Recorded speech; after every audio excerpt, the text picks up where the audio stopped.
What do you get when you drag race 7 pre-built gaming PCs from Dell, HP, MAINGEAR, STARFORGE, NZXT, IBUYPOWER, and CYBERPOWER? You get Secret Shopper Part 4. So far, we've talked shopping, shipping, support, and now it's time for performance? Who gave us the best bang for the buck at $1,500? In this installment, we'll be looking at pre-installed bloatware, BIOS configurations.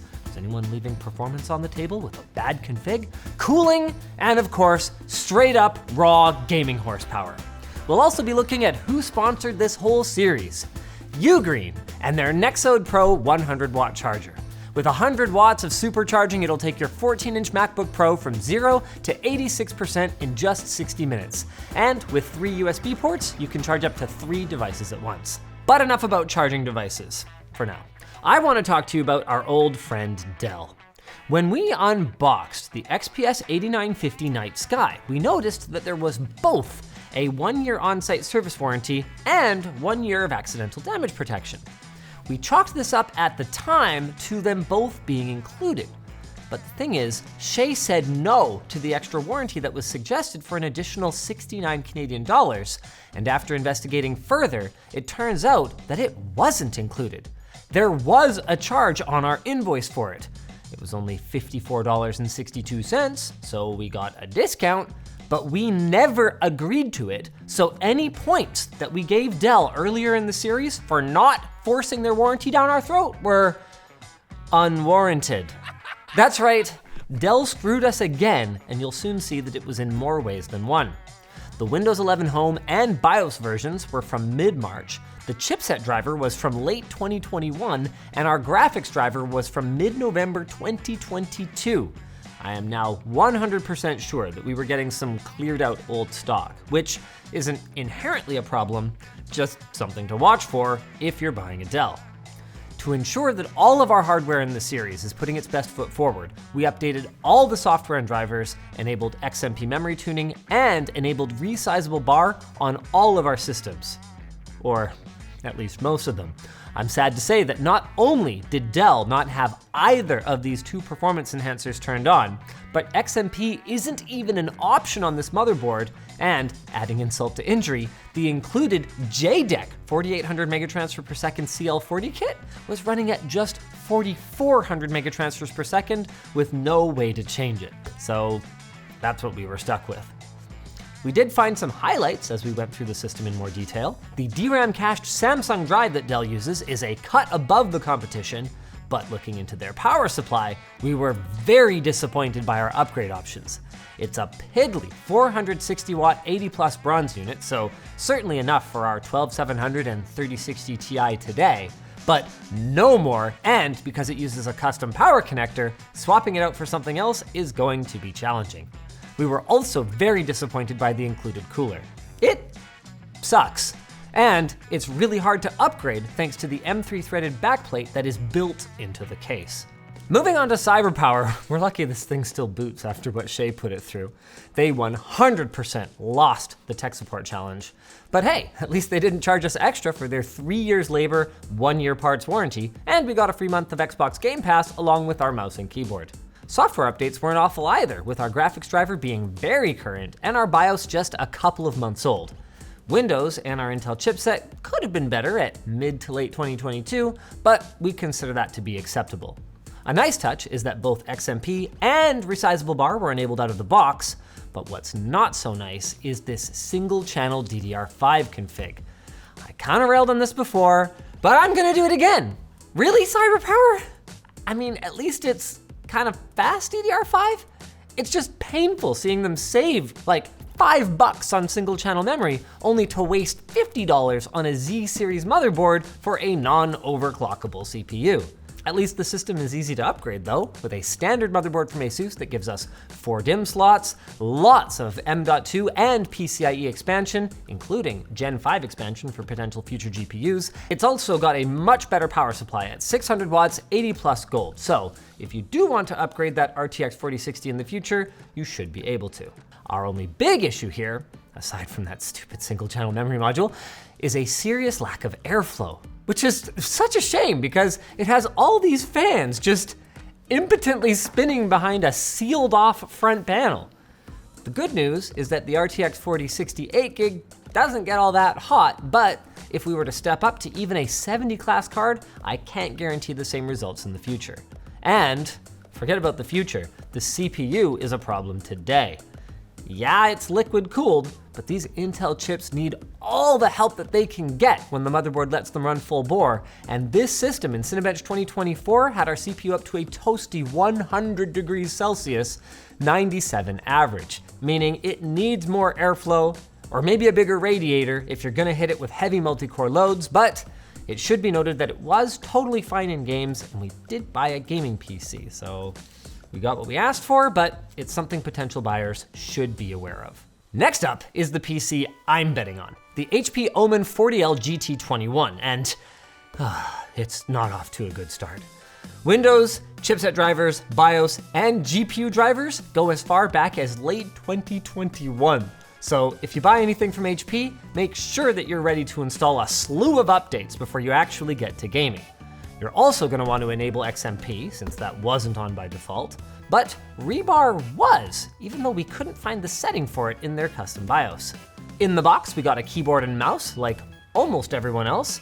If you wanna play a fun game, you can guess who didn't send peripherals. Leave a comment right now, you might end up surprised. We got a warranty card for our 1 year of coverage that didn't cost extra, a quick start guide, and a how to install Windows 11 card.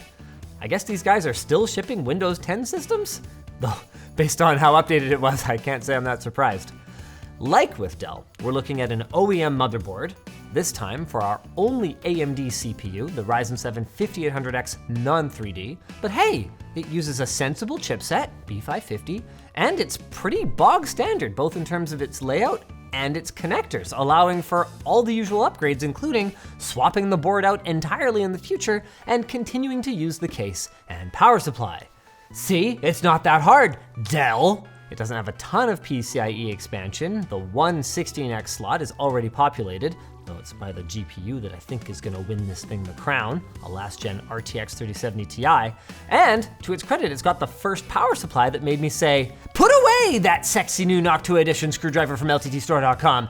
I don't think you're going to be needing it anytime soon. It's an 800 watt, 80 plus gold unit from Cooler Master, sort of. It's made by Light-On Technologies, but then CM slapped their sticker on the side and then HP put it in their system. Cable management wasn't awful, though it was among the worst of the bunch, though I have to give them some credit for having an RGB and addressable RGB hub wired up in the back and 3 total 120mm fans for decent airflow and cooling performance. Even if the bottom fan basically dumps air straight into the basement where the power supply is already taking fresh air in from the bottom anyway, so it kind of doesn't really do anything. Now it's time to check in on the king. IBUYPOWER walked over the competition in our support challenge and has won the performance crown the last 2 times running. But it's gonna be a tougher road this year. The RTX 4060 Ti in here isn't the better 16 gig variant, and our DDR5 is on the slower side, running at 5200 megatransfers per second, CL40. That's over 15 nanoseconds of first word latency. At least XMP was enabled out of the box, as was Rebar, but this was also the only system that didn't arrive with a Windows recovery environment. This could be because of the technician's instructions during our support call, but I'm still gonna have to dock a couple marks because they should have had us fix it. And I'm gonna have to dock some marks for another big issue with this system. This might be more on MSI than it is on IBUYPOWER, but you cannot, for whatever reason, easily upgrade to a regular MSI BIOS on boards that are used by system integrators. John Evans BC3MK brought this up in the comments on an earlier part of this series, after they discovered that they couldn't use direct memory access on a system from MAINGEAR, and there was no way to run the update from MSI's site that should enable it.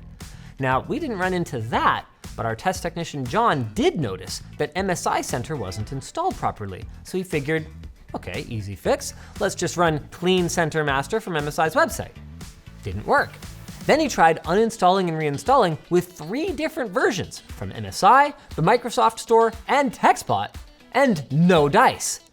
We're not sure why MSI Center seems to be such hot garbage on prebuilts, but there are plenty of other posts complaining about this in one way or another, often on laptops. This is an off-the-shelf board that you could purchase yourself, So we don't understand why this issue is occurring or where it's happening in the chain, but buyer beware until they get this sorted out, which should be now.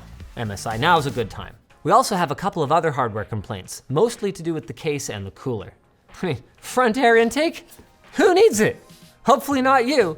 And what are they doing with this wimpy 92mm tower cooler?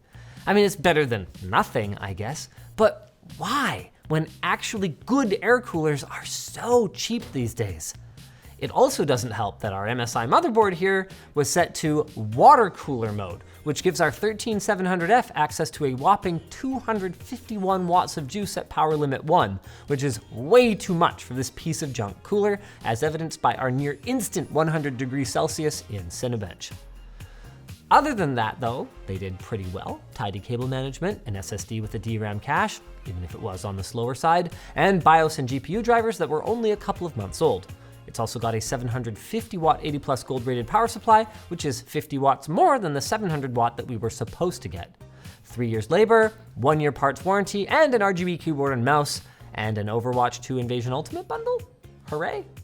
They also went with a B760 chipset motherboard, which is more in line with our non-K series processor. Now I'm gonna jump ahead a little bit here, since we were very curious to see how IBUYPOWER's slow memory and other issues would affect it in productivity. And surprisingly, it turns out not much. They won the fastest barbershop blender render and DaVinci Resolve Puget Bench extended test.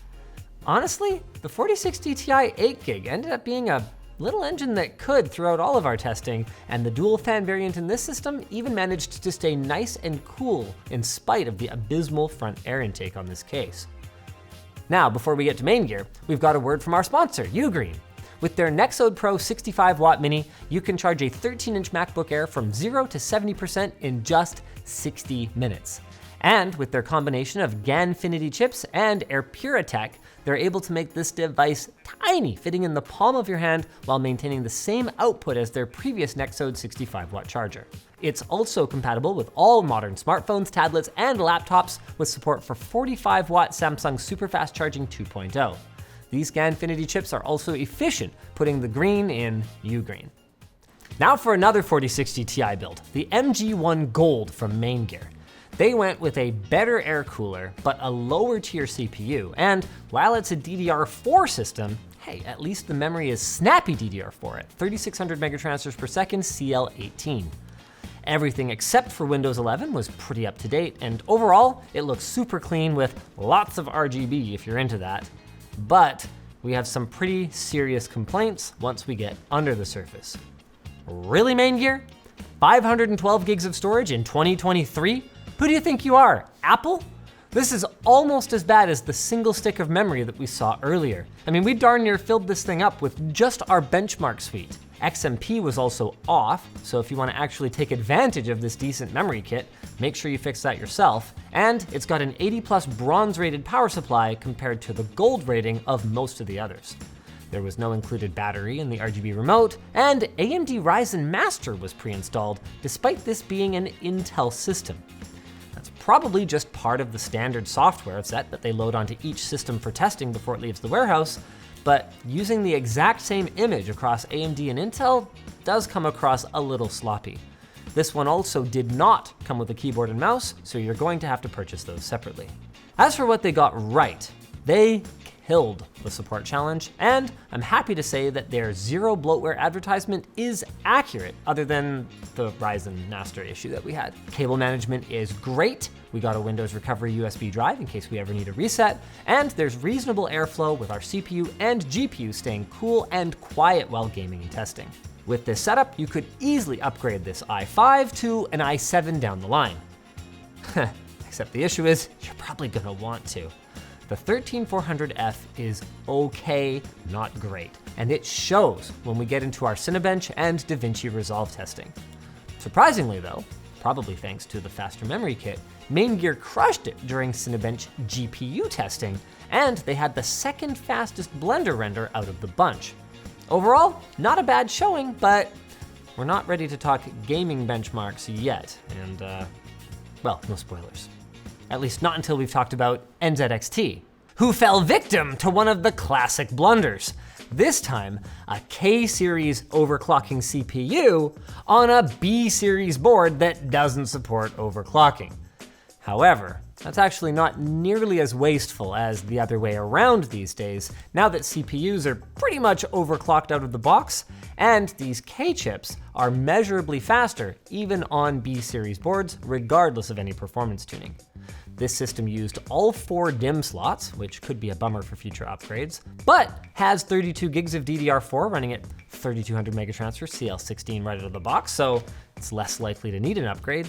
And our GPU driver and BIOS were up to date, with Windows 11 and our chipset being less than a year old. We're not sure if NZXT partners with them or if it's just a happy coincidence, but we've got a lot of gigabyte hardware in here, and considering how rock solid they've been for us recently, that was a pleasant surprise. And Team Purple also managed to add a bunch of extras in the box, including the motherboard pamphlet, original manuals for the power supply, air cooler and SSD, some extra SATA cables, a bunch of case and cooler hardware, including an M2 screw, and the socket cover for the board.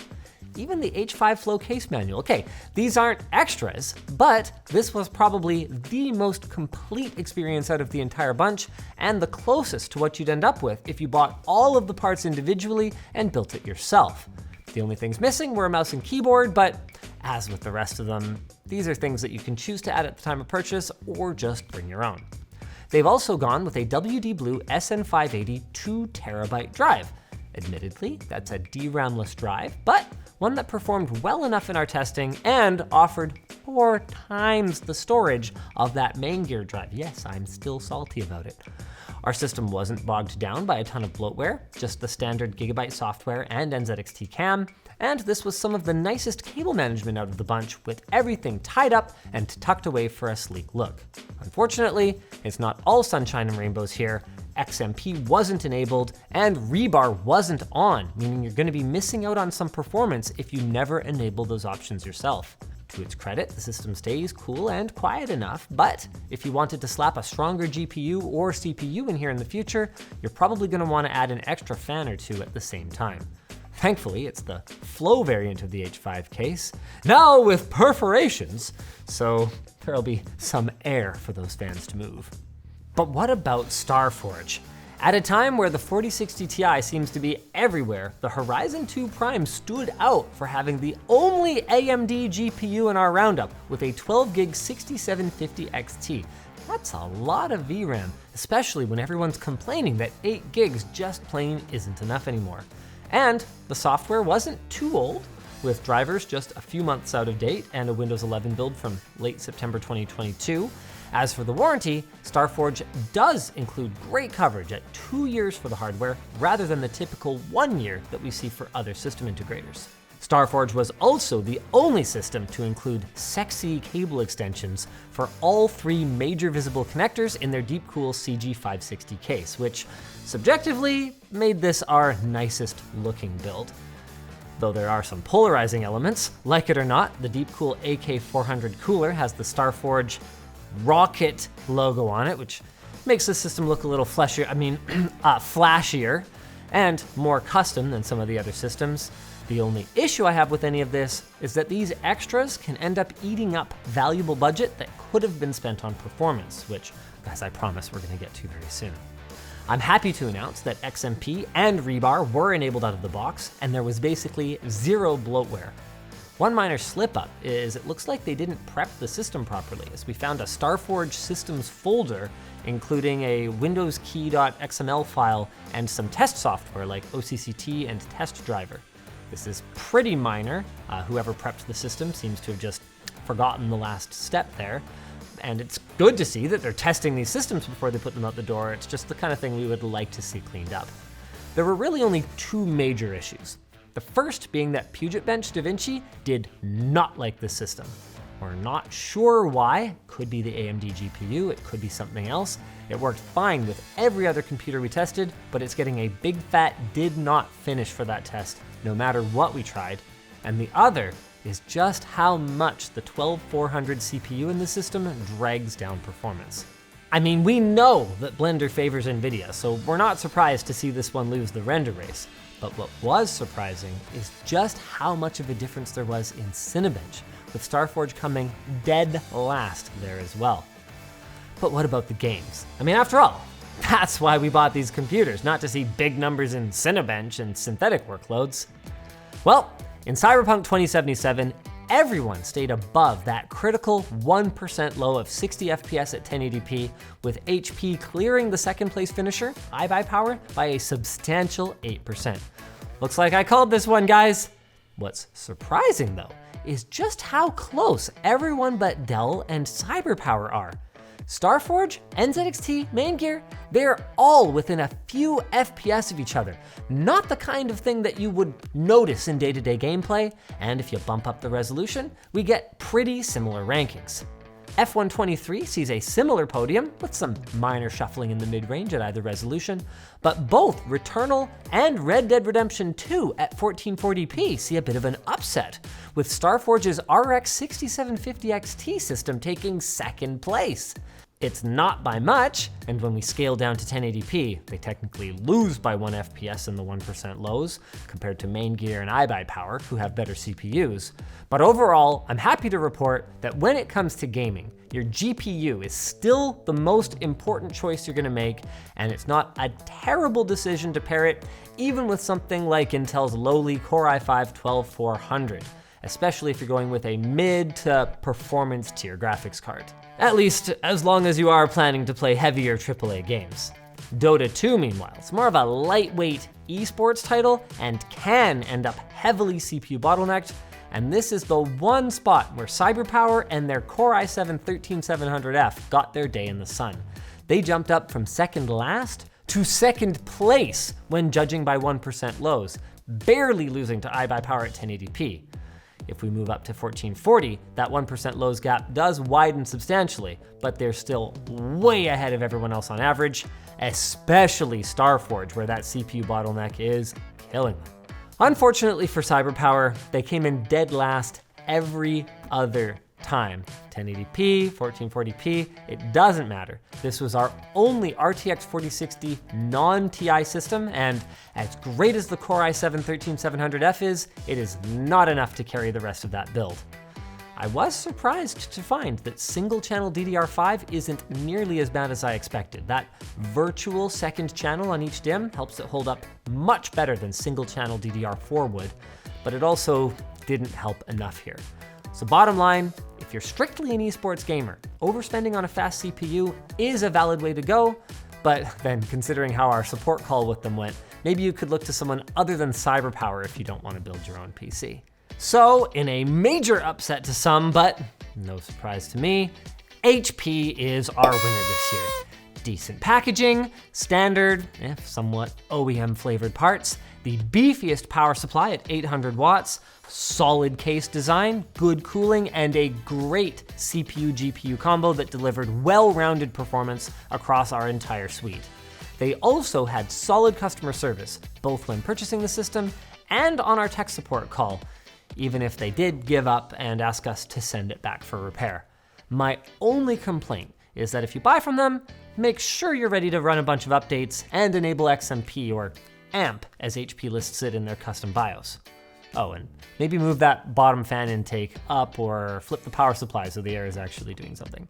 To everyone who made it through all 4 parts of this year's Secret Shopper, hey, thanks for watching. These are a lot of fun for us to do, and without your support, we can't. And speaking of support, thanks to our sponsor, Ugreen. If that 100-watt Nexode Pro wasn't enough for you, they have a 160-watt charger that can deliver hyper-fast, high-speed 140-watt charging to a single port, letting you charge your 16-inch MacBook Pro from 0 to 86% in just 1 hour. It also fits in the palm of your hand, and they've increased the energy density by 20% compared to the old Nexode 140-watt charger.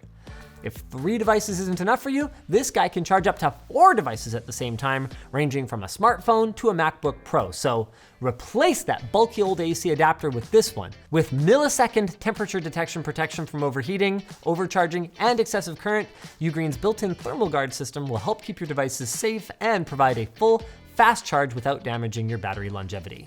And thanks to their fire-resistant and flame-retardant high-grade PVC shell, it can take quite a tumble without taking damage. Hey, why'd they put that in there? Pick up yours today at the link in the video description. If you guys enjoyed this video, maybe check out the previous episodes of this series, or check out our previous secret shoppers. They are as entertaining as they are informative, at least we think so.